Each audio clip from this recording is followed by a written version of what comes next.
नमस्कार विद्यार्थी मित्रांनो, ग्लोबल ऑनलाईन स्पर्धा परीक्षा चॅनलवरती तुमचे सगळ्यांचे स्वागत आहे. तर आजच्या व्हिडिओमध्ये आपण महाराष्ट्र लॉ सीईटी परीक्षा 5 वर्ष या एक्झामसाठी सामान्य ज्ञान व चालू घडामोडी म्हणजेच general knowledge and current affairs या सेक्शनवरती काही क्वेश्चन्स बघणार आहोत. तर विद्यार्थी मित्रांनो, व्हिडिओ शेवटपर्यंत नक्की बघा. या व्हिडिओचा तुमच्या एक्झामसाठी नक्कीच फायदा होईल अशी माझी गॅरंटी आहे. तर जे स्टुडंट्स आपल्या चॅनलवरती नवीन आहेत त्यांच्यासाठी एक गुड न्यूज म्हणता येईल. तर त्यांच्यासाठी आम्ही एक कम्प्लीट कोर्स अवेलेबल केला आहे. त्यामध्ये तुम्हाला live video lectures, recorded lectures, full syllabus test series, त्यासोबतच 2000+ MCQ क्वेश्चन बँक आणि फुल सिलेबस नोट्स देखील मिळतील. या नोट्स मराठी आणि इंग्लिश या दोन्ही भाषेमध्ये अवेलेबल असते. एकदा का तुम्ही आमचा कोर्स जॉईन केला त्यानंतर तुम्हाला आमच्या व्हॉट्सअप ग्रुपवर देखील जॉईन केलं जाईल. ओके. आणि या सर्व गोष्टी तुम्हाला खूप कमी प्राइस मध्ये अवेलेबल करण्यात आलेल्या आहेत. अजून काही कोर्स बद्दल माहिती हवी असेल किंवा कुठल्याही प्रकारचे डाऊट्स असतील तर मी स्क्रीनवरती 2 नंबर दिले आहेत, त्या नंबरवरती तुम्ही कॉन्टॅक्ट देखील करू शकता. आता हा कोर्स ऍक्सेस कसा करायचा किंवा एनरोल कसा करायचा, तर त्यासाठी global online application play store वरती जाऊन डाउनलोड करा. त्यानंतर ऍप्लिकेशन ओपन करा. ऍप्लिकेशन ओपन केल्यानंतर नाव आणि नंबर एंटर केल्यानंतर तुम्हाला इंटरफेस समोर येईल. इंटरफेसच्या पहा डाउनलोड साईडवरला स्टोअरचा आयकॉन असेल त्यावरती क्लिक करा. त्यावरती क्लिक केल्यानंतर तुम्हाला कोर्सेसचं पेज ओपन होईल. कोर्सेसच्या पेजच्या सर्च बॉक्समध्ये सीईटी असं टाईप करा. सीईटी टाईप केल्यानंतर तुम्हाला 4 सीईटीचे कोर्सेस अवेलेबल होतील. त्यामधला महाराष्ट्र LLB 5 इयर्स हा कोर्स आपला असेल. तो कोर्स ओपन करा आणि तो कोर्स एनरोल करा. तर फर्स्ट क्वेश्चन आहे, नुकतेच बिहारचे मुख्यमंत्री कोण झाले? तर आपल्याला असं विचारलंय की रिसेंटली जे बिहारचे मुख्यमंत्री ते कोण झाले आहेत? तर आपल्याकडे 4 व्यक्तींची नाव आहेत. फर्स्ट आहे पहा नितीश कुमार, सेकंड आहे अर्जुन मुडा, थर्ड आहे सुशील मोदी आणि फोर्थ आहे लालू यादव. तर मित्रांनो पहा, करेक्ट आन्सर आहे नितीश कुमार. तर मित्रांनो 28 जानेवारीला नितीश कुमारनी त्यांच्या मुख्यमंत्री पदावर राजीनामा दिला होता आणि त्याच दिवशी त्यांची पार्टी जी जनता दल होती आणि त्यासोबतच भारतीय जनता पार्टी आणि यासोबतच हिंदुस्थानी आवाम मोर्चा या तीनही पार्टींनी मिळून बिहारमध्ये नवीन सरकार बनवली आहे आणि परत नितीश कुमार हेच बिहारचे मुख्यमंत्री बनले आहेत. चला तर आता पुढचा प्रश्न पाहू. नितीश कुमार यांनी कोणत्या पक्षासोबत सरकार स्थापन केले? आता जे नितीश कुमार जे होते त्यांनी कुठल्या पक्षासोबत सरकार स्थापन केलं होतं असं आपल्याला प्रश्नामध्ये विचारलं आहे. तर आपल्याकडे 4 पक्ष आहेत. फर्स्ट आहे भारतीय राष्ट्रीय काँग्रेस, सेकंड आहे भारतीय जनता पार्टी, थर्ड आहे जनता दल संयुक्त आणि फोर्थ आहे राष्ट्रीय जनता दल. तर पहा मित्रांनो, करेक्ट आन्सर आहे बी ऑप्शन म्हणजेच भारतीय जनता पार्टी. ओके. तर मित्रांनो हा क्वेश्चनचा आन्सर तुम्हाला कळालंच असेल कारण लास्ट ऑप्शन मध्ये आपण पाहिलं होतं, डिसाईड केलं होतं की नितीश कुमारची पार्टी म्हणजे जनता दल यांनी भारतीय जनता पार्टी आणि यासोबतच हिंदुस्थानी आवाम मोर्चा या पार्टी सोबत सरकार स्थापन केलं होतं. ओके. चला तर पुढचा प्रश्न पाहू. नितीश कुमार किती वेळा बिहारचे मुख्यमंत्री झाले आहेत? ओके. तर आपल्याला 4 ऑप्शन्स आहेत. फर्स्ट आहे 5 वेळा, सेकंड आहे 7 वेळा, थर्ड आहे 9 वेळा, फोर्थ आहे 8 वेळा. तर किती वेळा झाले होते? तर करेक्ट आन्सर आहे 9. तर करेक्ट आन्सर आहे नितीश कुमार 9 वेळा बिहारचे मुख्यमंत्री झाले होते. तर 2000 मध्ये ते फर्स्ट टाइमला सीएम बनले होते आणि आता पण तेच आहेत. म्हणजे आता पण नितीश कुमारच मुख्यमंत्री आहेत. चला तर आता पुढचा प्रश्न पाहू. 2024 मध्ये भारतातील प्रजासत्ताक दिन सोहळ्यासाठी प्रमुख पाहुणे कोण होते? तर आता तुम्हाला माहिती की प्रजासत्ताक दिन झाला होता. तर तेव्हा जे प्रजासत्ताक दिन जो सोहळा होता त्यामध्ये प्रमुख पाहुणे कोण होते असं विचारलं आहे. फर्स्ट आपल्याला आहे इमॅन्युएल मॅक्रॉन, सेकंड आहे जो बिडेन, थर्ड आहे ऑप्शन बोरिस जॉन्सन, फोर्थ आहे जस्टिन ट्रुडो. तर करेक्ट आन्सर आहे मित्रांनो इमॅन्युएल मॅक्रॉन.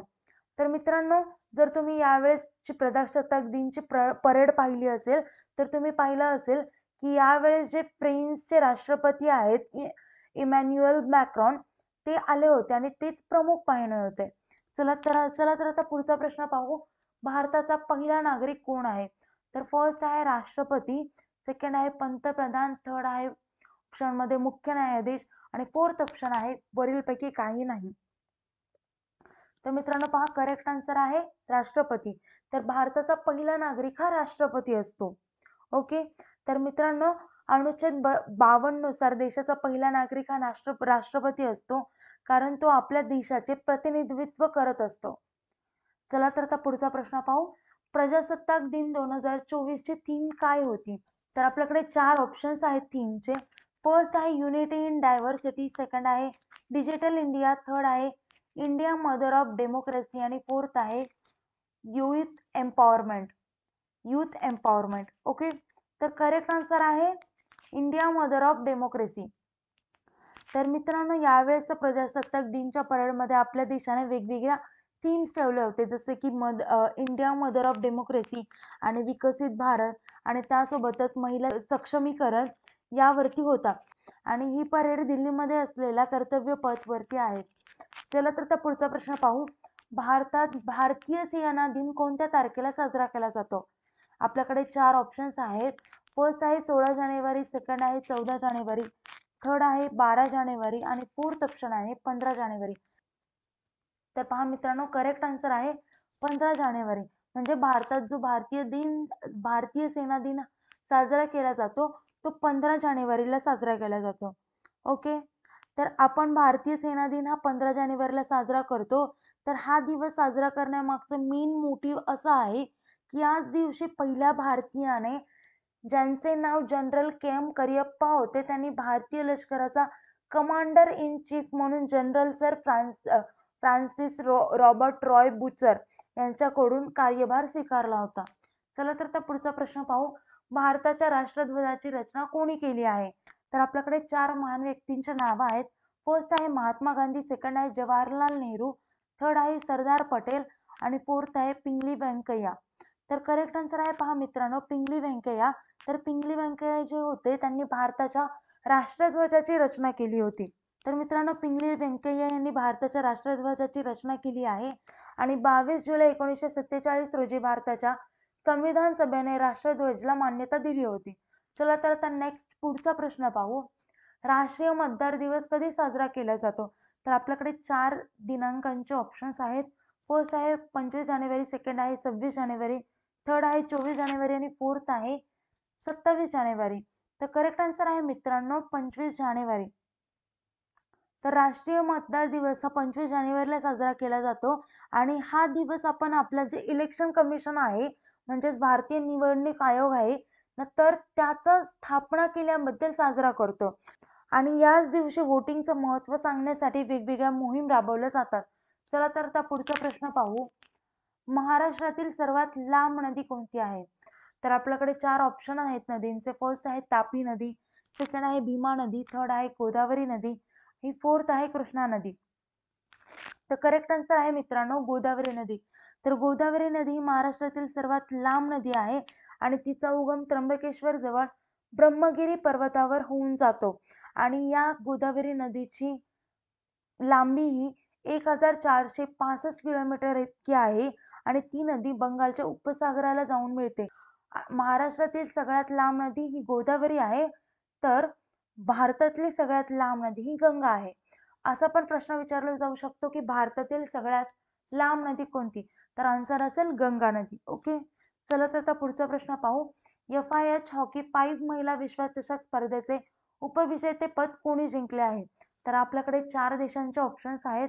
फर्स्ट आहे इंग्लंड, सेकंड आहे सिंगापूर, थर्ड आहे भारत आणि फोर्थ आहे चीन.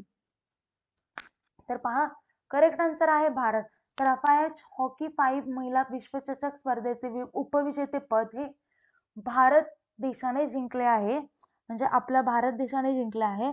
तर मित्रांनो, ओमानचा मुस्काट शहरामध्ये आत्ताच झालेला FIH हॉकी महिला विश्वचषक मध्ये भारताने नेदरलँड विरुद्ध केलेला आणि 2-7 या स्कोअरने हारले आणि उपविजेतेपद मिळवलं होतं. तर आता पुढचा प्रश्न पाहू. 69व्या फिल्मफेअर पुरस्कारामध्ये कोणत्या चित्रपटाने सर्वोत्कृष्ट चित्रपटाचा पुरस्कार मिळवला आहे? तर आपल्याकडे 4 मूवीचे ऑप्शन्स आहेत. फर्स्ट आहे 12th फेल, सेकंड आहे ॲनिमल, थर्ड आहे जवान आणि फोर्थ आहे फायटर. तर मित्रांनो, करेक्ट आन्सर आहे 12th फेल. तर मित्रांनो, 69व्या फिल्मफेअर पुरस्कारामध्ये 12th फेल हा चित्रपटाने सर्वोत्कृष्ट चित्रपटाचा पुरस्कार मिळवला आहे आणि या चित्रपटाची स्टोरी IPS मनोज कुमार वरती आहे, जे 12th फेल असून देखील एक मोठे अधिकारी बनले होते. चला तर आता नेक्स्ट क्वेश्चन पाहू. 69व्या फिल्मफेअर पुरस्काराचे आयोजन कुठे करण्यात आले होते? तर आपल्याला 4 ऑप्शन्स आहेत. फर्स्ट आहे मुंबई, सेकंड आहे गुजरात, थर्ड आहे दिल्ली आणि फोर्थ आहे हैदराबाद. तर करेक्ट आन्सर आहे मित्रांनो गुजरात. तर मित्रांनो यावेळेसच्या जे 69वं फिल्मफेअर अवॉर्ड झालं होतं 2024चं, ते गुजरातमध्ये आयोजित केलं गेलं होतं आणि त्यामध्ये बेस्ट फिल्म आत्ताच पाहिलं लास्ट क्वेश्चनमध्ये, ती बेस्ट फिल्मचा अवॉर्ड हा 12th फेलला दिला होता आणि त्याचे डायरेक्टर होते विधू विनोद चोप्रा. चला तर त्या पुढचा प्रश्न पाहू. ISSF विश्वचषक नेमबाजी स्पर्धा कुठे आयोजित करण्यात आली आहे? तर आपल्याकडे 4 देशांचे ऑप्शन्स आहेत. फर्स्ट आहे भारत, सेकंड आहे अमेरिका, थर्ड आहे चीन आणि फोर्थ आहे कैरो. तर मित्रांनो करेक्ट आन्सर आहे कैरो. यावेळेस ISSF विश्वचषक 2024 आहे कैरोमध्ये झालं होतं आणि या स्पर्धेमध्ये भारताचा दिव्यांश सिंग पनवारने पुरुषांच्या 10 मीटर एअर रायफलमध्ये नवीन विश्वविक्रमासह सुवर्ण पदक मिळवलं आहे. चला तर त्या पुढचा आणि या व्हिडिओचा शेवटचा प्रश्न पाहू. खालीलपैकी कोण भारतीय लष्करातील पहिल्या महिला सुभेदार बनल्या आहेत? तर आपल्याकडे 4 ऑप्शन्स आहेत महिलांचे. फर्स्ट आहे अवनी चतुर्वेदी, सेकंड आहे प्रीती रजक, थर्ड आहे राणी बंग आणि फोर्थ आहे पूनम सिन्हा. तर मित्रांनो करेक्ट आन्सर आहे प्रीती रजक.